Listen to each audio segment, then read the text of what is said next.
8 malam, aku sudah di atas motor kesayangan, menyusuri jalan lintas selatan Pulau Jawa. Aku bekerja di Purwokerto, dan malam Jumat ini harus pulang ke Jogja karena ayah masuk rumah sakit. Sebenarnya, bukan kebiasaanku untuk pulang mendadak seperti ini. Jadwal pulang biasanya 2 minggu atau malah 1 bulan sekali. Namun ini harus aku jalani, walaupun salah satu kakak bilang kalau aku tidak perlu pulang, karena keluarga besar sudah banyak yang menemani dan mengurus keperluan ayah. Namun aku bersikukuh. Lagi pula kebetulan sudah nyaris 1 bulan lamanya aku tidak pernah pulang. Ya sudah, akhirnya aku pulang. Normalnya, perjalanan yang harus ditempuh untuk sampai rumah dengan mengendarai motor adalah 4-5 jam. Jadi, paling cepat seharusnya jam 12.30 malam nanti aku sudah sampai.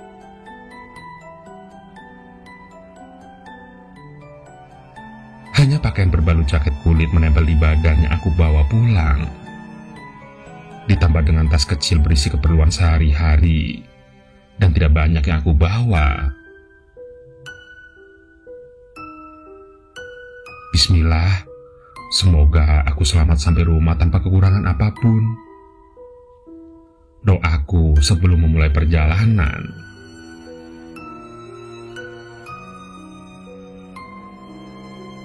Udara malam tampaknya tidak bergerak, tapi aku membelahnya, jadi menerpa wajah dan tubuhku. Jalanan yang tidak terlalu lebar, tapi cukup untuk 2 kendaraan berpapasan. Oh iya, perlu aku jelaskan, hari ini malam Jumat, belum akhir pekan, jadi pasti akan sepi. Di banyak bagian malah akan sangat sepi. Sama sekali tidak ada orang atau rumah penduduk. Hutan kecil dan perkebunan warga menjadi pemandangan yang seharusnya bisa aku nikmati kalau siang hari. Tapi karena gelapnya pekat malam yang terlihat hanya hitam tebal tipis membentuk objek isi bumi,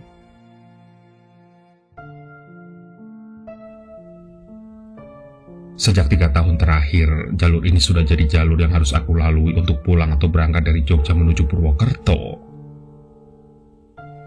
Sudah sangat hafal nyaris setiap jengkalnya. Seharusnya begitu.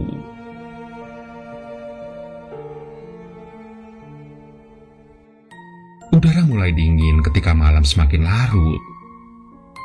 Aku yang tadinya memacu motor cukup kencang, jadi agak melambat, sedikit mengurangi putaran gas. Sekali lagi aku melihat jam di tangan kiri. Tidak terasa kalau jarum pendeknya sudah lewat dari angka 10. Sesekali kuperhatikan langit. Pemandangannya sungguh indah. Sangat cerah, bertabur bintang dengan siraman sinar rembulan yang sesekali mengintip dari sela pepohonan. Aku yang sendirian di atas motor jadi seperti raja jalanan, menyusuri jalan sepi beratap langit cerah.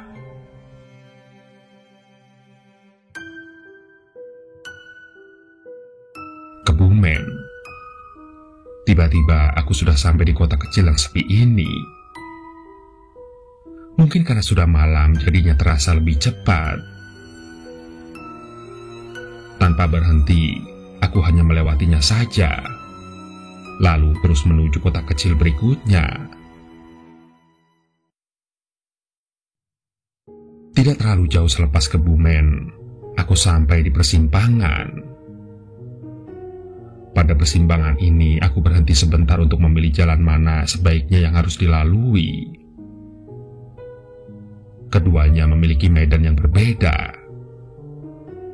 Kalau ambil yang lurus akan menemui kontur jalan banyak tanjakan dan turunan. Dan menurutku, Jalurnya lebih seram karena lebih banyak menemui tempat yang sepi, yang relatif jarang penduduk.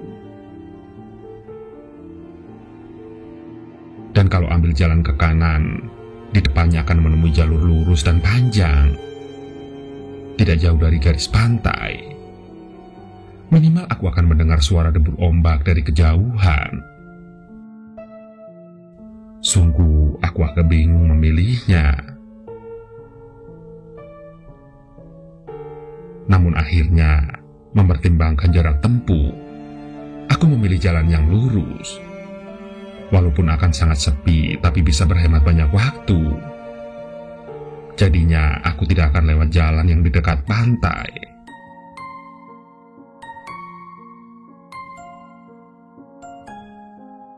Benar perkiraanku tadi, jalur yang aku pilih ini sangat sepi. Motor pun kupacu dengan kencang. Beberapa sinar lampu dari rumah penduduk hanya terlihat jadi garis sekelebatan. Situasi jalan yang sangat sepi membuatku berani untuk terus memacu motor dengan cepat. Aku hanya ingin segera sampai di kota kecil berikutnya, yaitu Purworejo. Perkiraanku, seharusnya tidak sampai 1 jam aku akan sudah sampai di sana. Aku sangat berkonsentrasi berkendara, sangat fokus memperhatikan jalan dan situasi. Karena itulah aku jadi tidak bisa lagi memperhatikan petunjuk waktu. Tidak tahu sudah jam berapa dan hanya bisa mengira-ngira.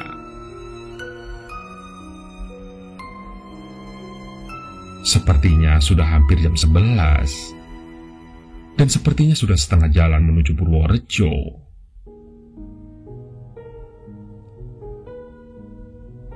Sempat beberapa kali ada keraguan. Beberapa kali aku memperhatikan jalan dan sekitarnya. Aku tidak mengenali, seperti baru pertama kali melintas di jalan ini. Apa mungkin karena ini malam hari? Biasanya kan aku lewat sini ketika masih ada matahari. Aku mencoba untuk berpikir positif. Tapi walaupun begitu, aku terus saja memacu kendaraan. Terus melaju menyusuri jalan disertai ragu yang semakin lama semakin tebal. Iya, aku semakin ragu. Semakin banyak bagian jalan dan pemandangan yang tidak aku kenal. Seperti belum pernah melintas di jalan ini. Tapi aku terus coba meyakinkan diri, karena sedari tadi tidak menemukan persimpangan. Semuanya jalan lurus 1 jalur. Bahkan, aku tidak pernah berbelok ke kanan atau ke kiri. Dengan begitu, seharusnya sudah ada di jalan dan menuju arah yang benar.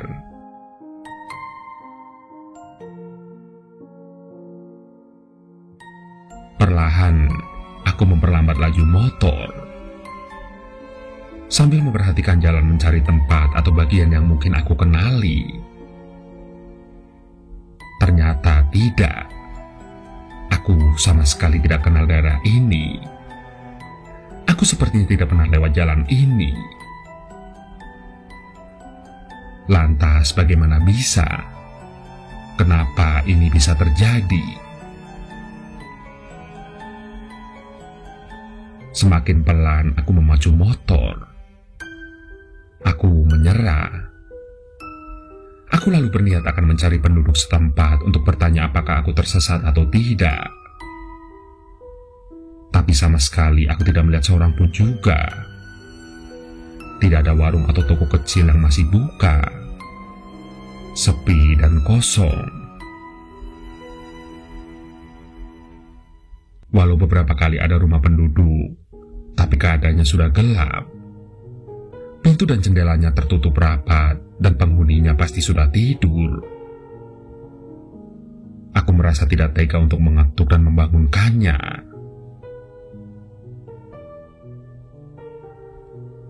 Hingga sampai akhirnya di kejauhan aku melihat ada warung kecil yang sepertinya masih buka. Ada cahaya lampu dari dalamnya bersinar sedikit keluar. Syukurlah, jadi ada tempat untuk bertanya, gumamku. Buru-buru aku menancap gas supaya cepat sampai di sana. Dan benar, warung kecil itu masih buka. Dan aku memarkirkan motor tepat di depannya. Terlihat ada seorang bapak di dalamnya. Dia sedang membereskan warung yang sepertinya memang sudah mau tutup. Sebentar aku melirik jam tangan, ternyata sudah jam 11 lewat.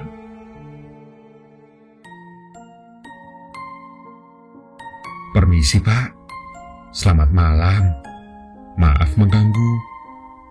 Sapaku membuka percakapan. Oh iya, ada apa ya Mas? Jawab bapak itu dengan mata berbinar.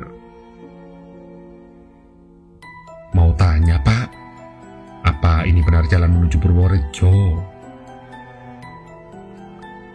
Benar Mas, lurus saja terus. Tidak jauh lagi sampai Purworejo. Memang Masnya mau kemana malam-malam begini? Mau pulang ke Jogja Pak, terpaksa malam begini. Setelah itu, karena aku pikir sudah berada di jalan yang benar dan kata bapak warung Purworejo sudah tidak jauh lagi, aku memutuskan untuk ngopi sejenak di warung itu. Dan sekitar 15 menit berikutnya, aku malah terlibat perbincangan dengan bapak warung. Dia sempat menawarkan untuk menginap di rumahnya karena malam sudah terlalu larut. Terima kasih Pak, saya lanjut jalan saja, pengen cepat sampai di rumah. Jawabku menolak tawaran baiknya.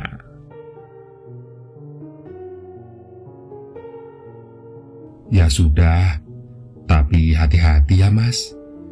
Kalau ada yang mencurigakan tidak usah berhenti, jalan terus saja. Begitu kata bapak itu. Mencurigakan? Mencurigakan bagaimana Pak? Aku jadi penasaran. Apa saja yang mencurigakan? Pokoknya jalan terus.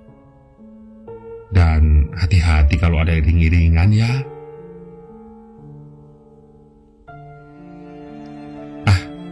Bapak ini omongannya semakin membuat aku bingung. Iring-iringan apa pula yang dia maksudkan? Ya sudahlah, aku sudah kemalaman. Harus cepat pergi dan melanjutkan perjalanan. Setelah berpamitan, aku pun langsung tancap gas.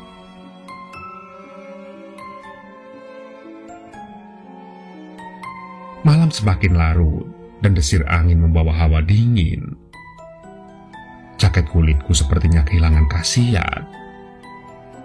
Kulit tubuh mulai merasa kedinginan. Langit juga mulai berubah. Yang tadinya cerah berbintang, perlahan pekat hitam seperti menutup menyelimuti. Rembulan juga sama. Sang Raja Malam hanya sesekali menampakkan wajah, karena barisan awan selalu menutupi ketika hendak muncul dengan sinarnya. Tapi tidak ada jalan lain. Aku pun terus melaju dengan kecepatan sedang. Entah kenapa, aku merasa kalau jalanan semakin lama semakin mencekam. Semakin merasa seperti itu ketika memperhatikan kalau sudah entah berapa menit yang lalu, aku tidak melihat ada rumah penduduk atau bangunan lain. Kanan kiri jalan hanya ada hutan kecil atau perkebunan luas.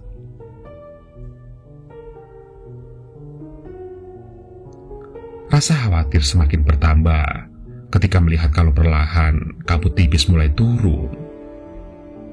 Pekatnya mulai menutup jalan dan sekitarnya. Jarak pandang pun semakin pendek dan semakin pelan pula aku berkendara. sampai akhirnya aku sama sekali tidak bisa melihat pemandangan kanan dan kiri. Karena gelapnya malam ditambah dengan kabut yang semakin pekat, aku hanya bisa memandang beberapa belas meter ke depan, dibantu lampu motor yang masih menyala terang.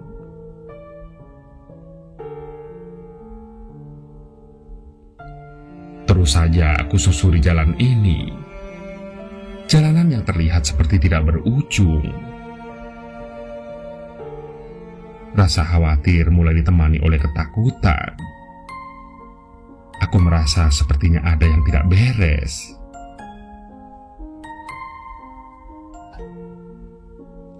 Laju motor yang sudah pelan jadi semakin pelan ketika aku merasa kalau jalanan ini tidak rata, bergelombang, tidak seperti sebelumnya yang merupakan jalanan aspal mulus. Iya, permukaan jalan berubah. Semakin jauh, aku merasa kalau jalanan semakin jelek. Aku hanya bisa merasakan karena jalanan tertutup kabut, jadi tidak bisa melihatnya dengan jelas. Karena penasaran, akhirnya aku menghentikan motor agar bisa memperhatikan kondisi jalan dengan lebih seksama. Dan betapa terkejutnya aku setelah mengetahui kalau ternyata jalanan ini bukan jalan aspal seperti sebelumnya, tapi jalan tanah. Jalan tanah yang kering dan bergelombang. Astaga, di mana ini? Aku bertanya-tanya dalam hati. Jelas saja aku bingung kenapa tiba-tiba sudah melintas di atas jalan tanah. Perasaan jalan yang sebelumnya aku lewati tidak melintasi persimpangan. Kenapa bisa sampai di daerah seperti ini? Daerah hutan yang sama sekali tidak aku kenal. Aku kebingungan. Kemudian duduk di atas motor dalam diam. Ada dua pilihan, yakni melaju terus atau berputar kembali balik menuju tempat sebelum ini. Hingga akhirnya, di pepohonan rindang sebelah kiri jalan ada yang menarik perhatian. Sekitar 15 meter di depan, aku melihat ada sesuatu yang sedang bergerak dari balik pepohonan. Berjalan menuju jalan yang sedang aku lintasi ini. Apa itu? Aku bertanya dalam hati, lalu mengarahkan lampu motor ke sana. Hingga akhirnya aku melihat agak sedikit jelas. Syukurlah, aku agak sedikit lega, karena ternyata yang aku lihat adalah iring-iringan beberapa orang sedang berjalan dari balik pepohonan di hutan sebelah kiri. Tidak banyak, mungkin hanya 4 atau 5 orang saja.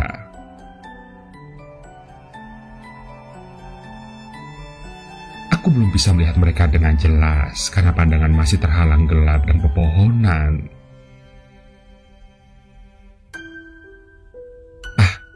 Aku jadi bisa bertanya tentang arah jalan ke orang-orang ini kan? Pikirku begitu.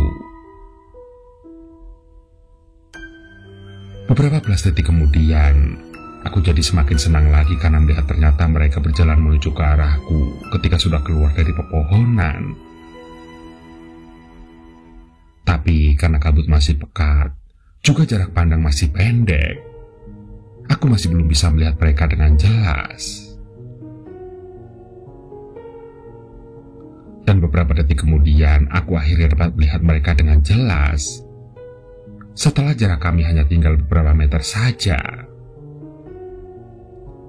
Namun tiba-tiba mereka berhenti, lalu berdiri diam sekitar 5 meter di depan. Orang-orang itu berada di sisi jalan sebelah kanan, sementara aku di kiri. Aku mengarahkan lampu motor lurus ke depan, tidak mengarahkannya langsung ke rombongan itu karena tidak mau dianggap tidak sopan. Itulah kenapa pada detik ini aku masih juga belum bisa melihat mereka dengan jelas. Yang aku tahu mereka sedang berdiri berbaris ke belakang. Penasaran muncak. Perasaan mulai tidak enak. Kenapa mereka tadi tiba-tiba berhenti lalu berdiri diam dan tidak lanjut melangkah? Karena itulah akhirnya aku nekat untuk mengarahkan lampu motor ke arah mereka. Dan saat itulah aku melihat semuanya. Melihat pemandangan sangat seram di tempat yang aku sama sekali tidak kenal. Ternyata mereka ada 6 orang, 2 berjajar di depan dan 4 di belakang.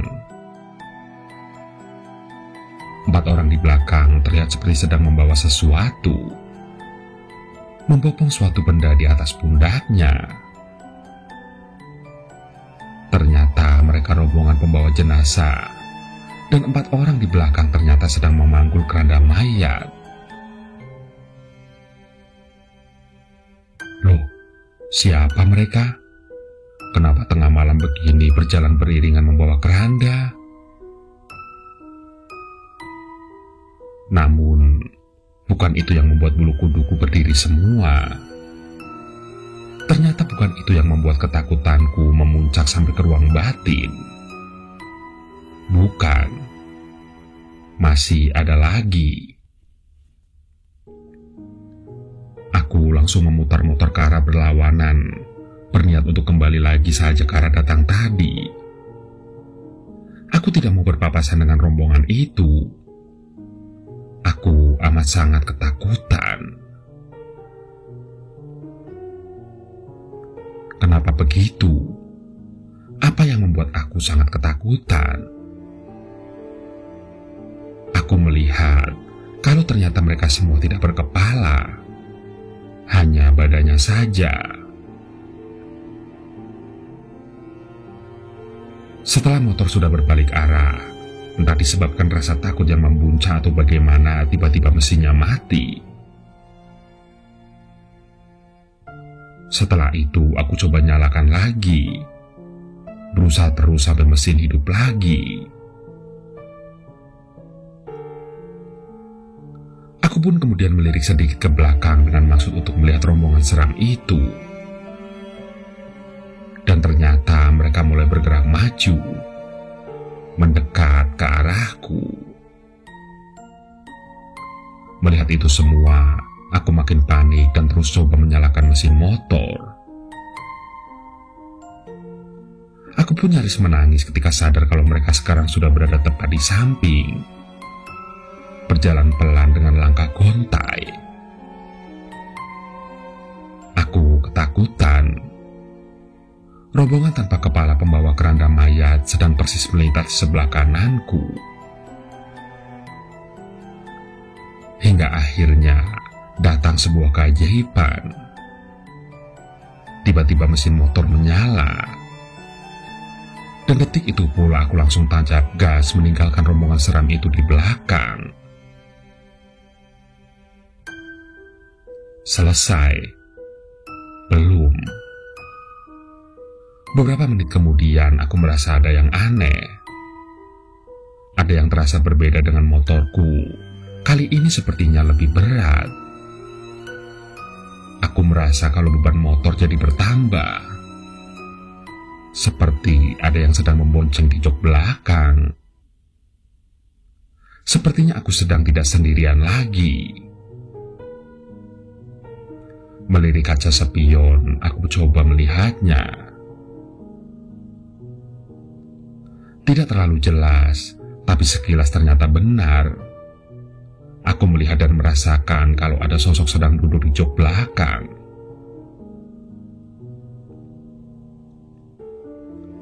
Semakin ketakutan, rentetan bait doa aku baca dalam hati.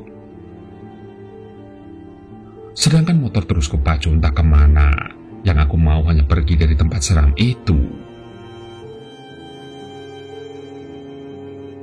Dan kira-kira 2 atau 3 menit kemudian, jantungku seperti berhenti berdetak.